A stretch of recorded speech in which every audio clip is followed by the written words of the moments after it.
All right. G'day, Binanceans, and welcome back to this week's Binance Beach. I'm joined by local crypto legend Ben Simpson, and we're going to be chatting markets. We're going to be chatting sell strategies and whether the crypto market cycle is a given thing. Welcome, Ben. Thank you, mate. Thanks for having me. I love your background, by the way. The surfboard. I know you're not in Melbourne with your with your backdrop. That's for sure. We're Northern Rivers special up here. Hey, congratulations too. You won the Community Leader of the Year at the Blockies. We got the chance to present that to you. That was great. That was really cool. That was a cool night, man. Yeah, appreciate it. It was awesome to be a receiver from your CMO as well, which was really cool to meet her. Although she mucked up my name as per the thumbnail that you've distributed of Ben Simon. But no, it was awesome. It was really cool to be, I guess, recognized for the work we've been putting in, and it was an awesome night. Good fun. Yeah, it's been great watching your journey, man. And been a grind over the last 4 years for you, I'm sure. But it's good. It's great to see good local talent delivering value. So yeah, congrats again for that. Appreciate it, man. Bitcoin price this week, we hit a new all-time high of up around $108,000, which was just phenomenal. Early in the week, particularly, we were really pumping and made multiple new all-time highs. Bang, bang, bang, almost every time I woke up. But since we had the Fed rate cut this morning and yesterday as well, we've seen the Bitcoin price kind of run back down to that $100,000 mark. If we run back across alts this week, we've definitely seen a bit of a pullback or kind of flat performance, but little pullbacks. ETH down 5%, XRP down 2% and a bit. Finally, that token has stopped running in the green. BNB down a touch, Dogecoin down a little more. USDT still stable, which is good to see. Wow, that's good. What's your take on the crypto markets for the last couple of weeks, Ben? What are you seeing? Yeah, I mean, it's been an epic run. To think the election was only like 2 months ago and Bitcoin was at 60,000. It's been a huge run. And I think people get a little bit short-sighted and react really quickly to short-term news.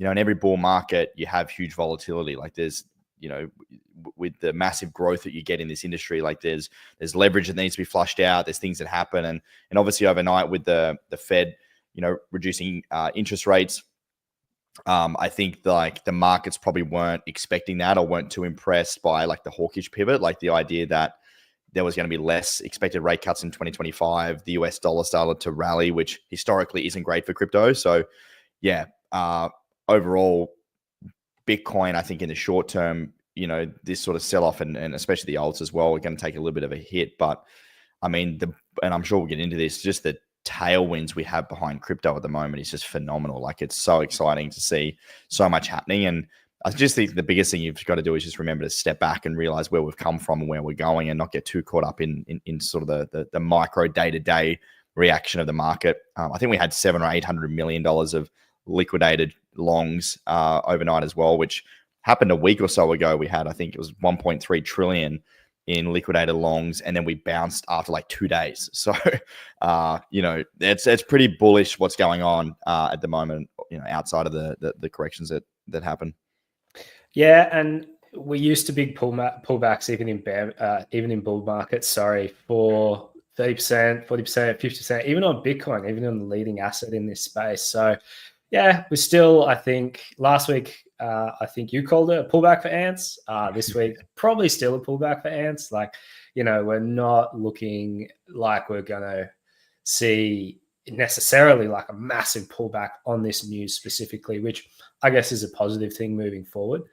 Just to fill users in, if you haven't been watching macro this morning, the US Federal Reserve did cut interest rates by 0.25% down to the 4.25 to 4.5% range. Interestingly, this week too, I've seen this talked about a lot on Twitter. The Aussie dollar's breaking new lows. I'd love to see Greeny run some TA on this chart. I don't know if he'd be buying. Great news if you get paid in US dollars. And good news potentially, like Bitcoin might be up a little further against the Aussie dollar than it is against the US dollar, but definitely something to watch here for our local Aussie users. Now, Bitcoin did make a new all-time high this week, and it really starts to beg the question, Ben. Crypto is used to seeing 4-year cycles. After the Bitcoin halving, we've traditionally seen a bull run. So where are we at this point in the market cycle? Yeah, it's a good question. Like I still am a firm believer of the 4-year cycle. It tends to overlay the macro impacts of like the M2 money supply and a bunch of different other stuff. Like I don't think it's just the halving. And to think, based on the cycle lows of and comparing those to previous cycles, the peak of the last two bull markets, in contrast, is still about just under a year away, probably about 9 months away historically from like the peak of the cycle. And that kind of lines up with the Bitcoin halving cycle too. If you look at the previous two cycles, it's about a similar time. So I'm still a believer in that. Like I've always said, probably somewhere around Q3, Q4 of next year is where I think we could start to see a cycle peak, or things getting really, really, really crazy. But it's interesting. I like the deeper we go into this cycle and the more bullish news that's coming out of Bitcoin. Like I think it's really important to separate Bitcoin from the alts. Like I do see a world where Bitcoin could continue rallying and driving higher, or even just consolidating at levels where the altcoins really have a big correction and maybe go into a deeper bear market. The biggest thing I'm probably looking at is just the strategic Bitcoin reserve over in the US. I think at the moment on Polymarket, it's like 35% likelihood that Trump executes that. Sorry, he doesn't execute it, but it gets approved within his first 100 days. If that was to be approved, like we could see $200,000 Bitcoin pretty quickly, and my expectations would probably go a lot higher. But I still think the 4-year cycle is intact, and I think it's yet to be seen next year if they start to expand the balance sheet.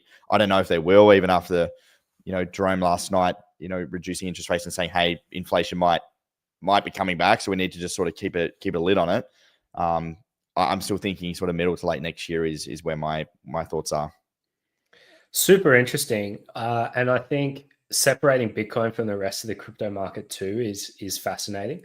But you're right. November CPI came in at its hottest rate in 5 months in the US, 2.7% year over year.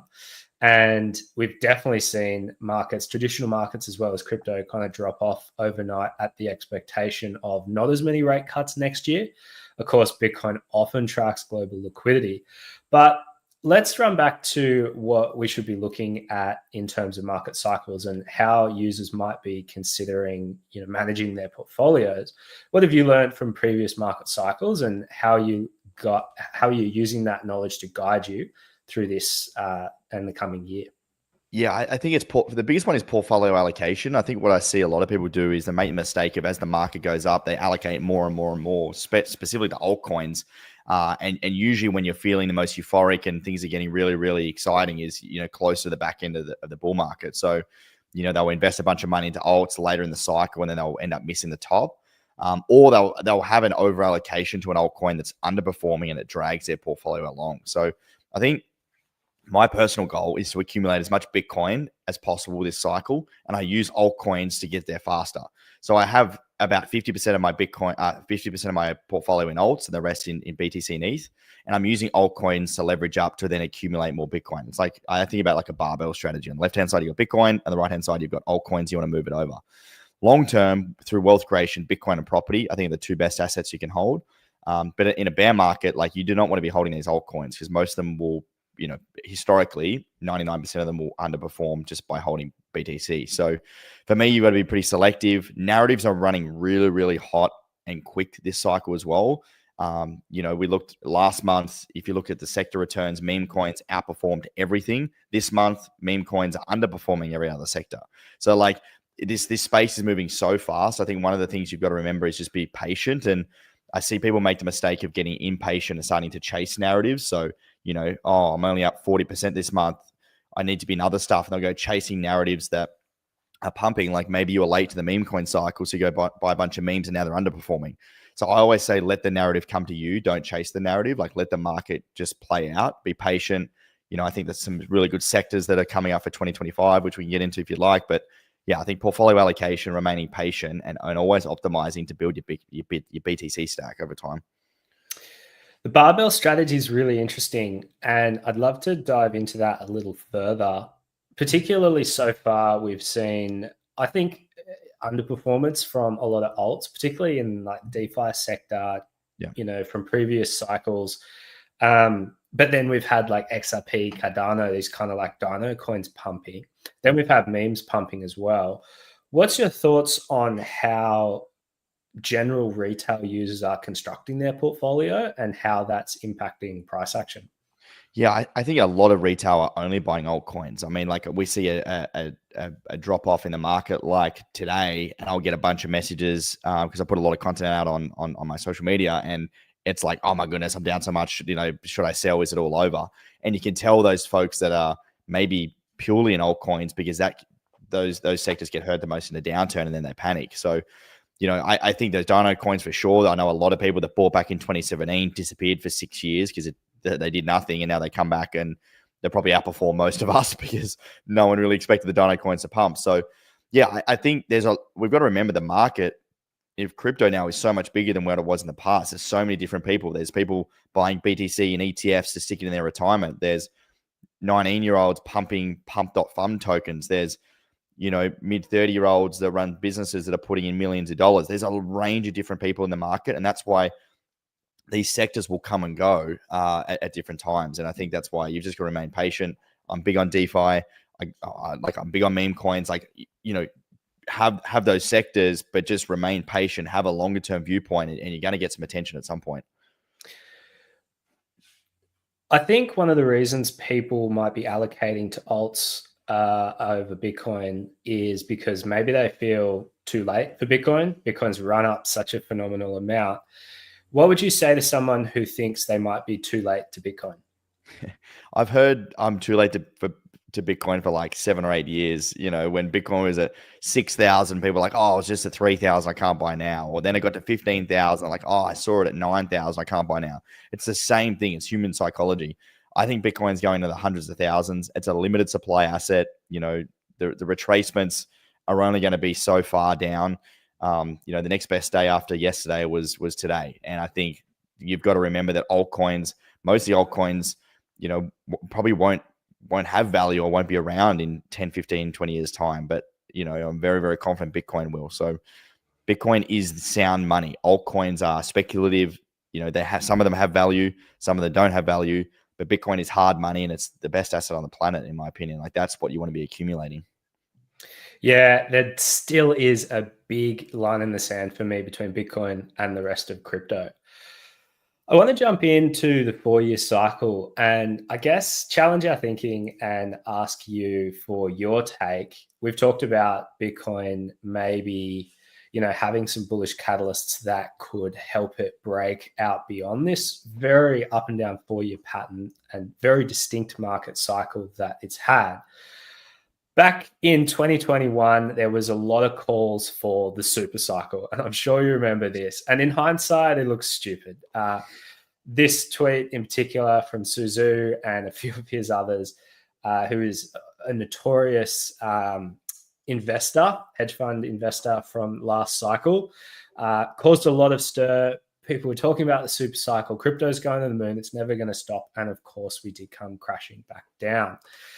But when we start to think about some of the fundamental drivers, the fundamental catalysts that we have right now, particularly in Bitcoin, and I guess specifically in Bitcoin, between the ETFs, which have absolutely exploded this year, just looking at these BlackRock products, specifically with assets under management, gold versus Bitcoin is mind-blowing. And when you hear the ETF analysts talk, they say year number 2 is always bigger than year number 1. And if we have this level of inflow again next year, that's crazy. Then you think about the Bitcoin strategic reserve, which you've mentioned. We think about potentially more falling interest rates, even if they are not as many cuts and maybe not as bigger cuts as we were expecting. This little move in the market, I don't think signals a significant hawkish change. We're still looking dovish. And then when you think about like the fact that retail interest is still very low, like this Google Trends chart shows that we're still well below like all-time highs. Actually, this is our past day. Let me pull this up for the past 5 years. Like we're still well below 2021 levels. We've definitely seen a spike in the last couple of months coming into the US election and around a lot of mainstream media adoption. And so what I've started to see, particularly on Bitcoin Twitter, is talks of this S-curve for Bitcoin adoption. And Adam Back, potentially rumored to be Satoshi, has started talking about this too. And when Adam Back talks about something, I sit down and I pay attention. If you're not familiar with the S-curve of adoption, this is kind of what it looks like. And it's basically a model for thinking about adoption of new technology, which has various phases. And people are starting to argue that we've moved from early adopters into early majority with corporate treasury strategy, with Bitcoin strategic reserve. And whether for most products, right, for most tech, this is just an adoption curve. Like, it's got nothing to do with price. It's got nothing to do with how the product is sold. It's just the adoption curve. It's just the number of people who are going to be starting to use the technology in their daily lives. But for Bitcoin, there's a very specific price impact for this when we have a very scarce fixed supply asset that people are going to be adopting at an increasing, an exponential rate until we reach the point of the late majority and the laggards. What do you think about this idea? You mentioned earlier that maybe Bitcoin could break out of a 4-year cycle. What are your thoughts on these bullish catalysts behind Bitcoin and what 2025 could hold? Yeah, I really do believe this. And I think, like you said, Liam, like, I'm with you that I think once you separate the idea of Bitcoin and the altcoins, like, you've really got to treat it as two different things. You know, if you think about what BlackRock are doing now, like in the US, they're recommending a 2% Bitcoin allocation to their investors, right? Which is absolutely nuts. You've got MicroStrategy now in the NASDAQ 100, meaning that not only is MicroStrategy just accumulating Bitcoin at record pace, but also anyone that's buying a NASDAQ 100 like ETF or anything like that, they're also getting exposure. So you've got these like continuous inflows and demands from ETF. You've got, you know, now clients buying it in their retirement funds. You've got people buying ETFs on the stock market getting exposure. Like, these are things that you buy and hold and you don't sell necessarily. Like, these are very, very long-term holds. And when you've got a limited supply asset like Bitcoin, yeah, like, you know, and it's not being, you know, speculated as much anymore. Like, yes, there is speculators in the market, of course, but Bitcoin is being seen as a digital gold. And when you've got digital gold, it's there for wealth preservation. You're not there to trade it every, you know, 3 weeks.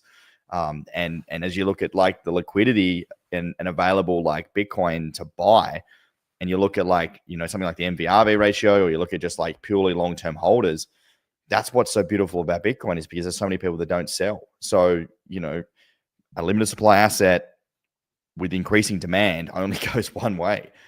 You know, yes, we'll have cycles. Yes, we'll have leverage sell-offs. Yes, we'll have dips. But over time, again, I'm max bullish on Bitcoin. Do you think we'll see the same kind of pullbacks that we saw last cycle of 50% or you know, that big pullback of 80%? Or do you think that level of volatility could be in the past for Bitcoin? I think it depends on what happens in the macro. Like, if something like a pretty bad black swan happens, or inflation gets out of control, and now we're like, you know, we're tightening the balance sheet, quantitative tightening, or you know, interest rates starting to get like, you know, leveraged up, that would probably create a rather, you know, deeper correction. But outside of something really bad happening, no, like, I do think that we'll probably have a 30% correction, maybe a little bit more, 30, 40%, 50% maybe. But I think the days of 70, 80%, 60, 70, 80% corrections are gone. Like, you know, people need to put their money somewhere, and more people are recognizing that Bitcoin is a place to do that. Yeah, I agree. I think there's too much hold side pressure. But on the flip side of that argument, Bitcoin's still the most liquid asset in the world and will continue to be the most liquid asset in the world.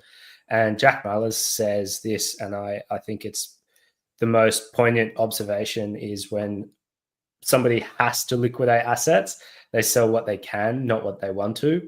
And in those events, Bitcoin is still likely to be an asset that people sell first because they can, because there's a global market open 24/7. And that's a feature, not a bug. Yeah. What factors do you think could stop this train? Like, what could turn around this very bullish outlook we have for Bitcoin and crypto right now? What are you watching out for on the downside? Yeah, I think inflation is a big one. Like, if inflation starts to, like, if you look back in the previous cycles, what's turned bull markets and what's turned Bitcoin around has been literally interest rates and inflation, and Jerome Powell going up on stage. So I think that's a big one. I think the macro, like in terms of escalation anywhere, like, you know, war, the stock market really selling off. That was another thing we didn't mention, but I actually know you mentioned that the stock market had a massive sell off overnight. I think even the Dow Jones has closed lower for the 10th day in a row. It's longest losing streak in 50 years, which is nuts. So I think a continuation of the stock market selling off, interest rates growing, something crazy happening in the US. I mean, Donald Trump's got a lot of haters, like something bad happening there. I think macro is probably the biggest thing that's going to have an impact. And like you said, when people need to run to get capital, Bitcoin is the best place to get that, which provides opportunities for those that don't need the capital if you have a sell-off. But it's the best thing to get access in money, to get access to your money if you need it over the weekend. You can't sell off your ETFs pretty quick. Yeah, it is. It's the best market in the world for that. Well, I'd love us to finish with a quote I saw this morning, which I think sums up perfectly kind of what we're talking about. Is everything down because of what Jerome Powell said is exactly why you need Bitcoin. So thanks so much for jumping on, Ben. It was great to have you on the show. Great to get your thoughts. We'll definitely get you back for a future episode. Any closing thoughts for our users before you sign off? No, just Merry Christmas. Hodl on. I think 2025 is going to be epic. And yeah, thanks so much for having me on, Liam. I appreciate it. Awesome. Well, guys, I've got a couple of campaigns quickly to run through with you. If you are still here, first of all, you can get more bang for your Bitcoin this Christmas, up to 60 USDT as an early Christmas present when you deposit and trade on Binance. Our internal Lando is still running his 12 days of Christmas campaign. There's $100 of BNB to give away every day. Watch out for posts. He's got funny little challenges and things for you to do, and we need to give away this BNB, so give us a good excuse to give it away to you. And that's all from us this week. Please make sure you like, follow, and subscribe on all the channels that we push this out on. Please note that this discussion includes insights from non-affiliated third parties and from key opinion leaders. Binance provides this platform for informational and educational purposes only and is not responsible for any content or insights provided. This information should not be considered as financial, tax, or investment advice from Binance. Catch you, Binantians. This will be my last episode for the year. Have a very Merry Christmas, and we'll see you in the new year. Enjoy.